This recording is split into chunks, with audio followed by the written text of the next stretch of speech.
Well, I mean, the standards are obviously not good enough, and I think the sort of the Davis Cup is almost the icing on the cake. If you've got a very good structure, you've got lots of players coming through, then you've got every opportunity of choosing a good Davis Cup team. But we don't have that. So I think, you know, there's a lot of focus on trying to improve the standards of the game, and you know, for me, we've got to improve the grassroots so that we've got many more players coming through, and it's very difficult because, you know, people are continuously told to be patient, but you know, it's been the same scenario for 25 years. In a sense, part of the problem with the British game is right there, because John Lloyd's just resigned as Davis Cup captain, and Andy Murray isn't playing Davis Cup. How do you... Well, one way to resolve it is you come in as captain of the Davis Cup. And what am I going to do differently? Yeah, you're going to persuade Andy Murray to play. Well, yeah, but again, it's not really... it would benefit the team if Andy played, but for me, I don't think that's really the crux of the problem. You can't have a one-man team. I mean, Greg Rosetsky and I played as a two-man team for a long time, and that was hard enough.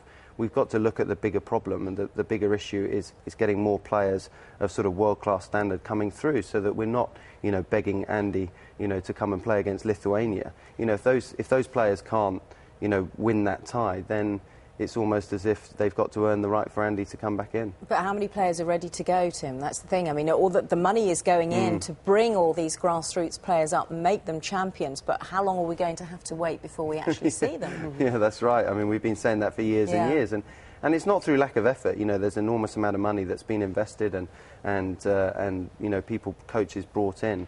But at the end of the day, you know, we want to see those results because we've got the biggest and best tournament in the world, but for so long we've only really had, you know, one, maybe two players that are competing, and that's the same scenario in Davis Cup. You see the successful teams, you know, France, Spain, Argentina, they've got a, you know, huge pool of players to choose from, and that's, you know, that's what we'd like, and that's what you'd want as a captain, and it doesn't exist at the moment. So, I mean, I've seen you around junior tennis clubs, you know, getting the youth involved. A lot more people say we want people like you going down there and grassroots. We want you to get involved. But what would you like to see? Because we've tried various techniques. We've invested millions and millions of pounds. What is the solution?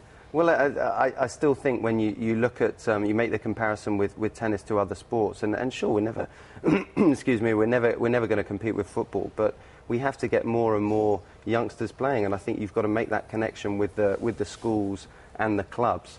I think tennis is rarely played in schools, and I think that the clubs have got to be so accessible that, you know, kids are given the opportunity at a very young age. You're talking at 7, 8, 9, you know, get them out there in their hundreds and thousands across the country, so that then the natural selection process takes place, and the good ones come through, and then I think we've got a structure with very good facilities, we've got good coaches, they're going to have players to work with.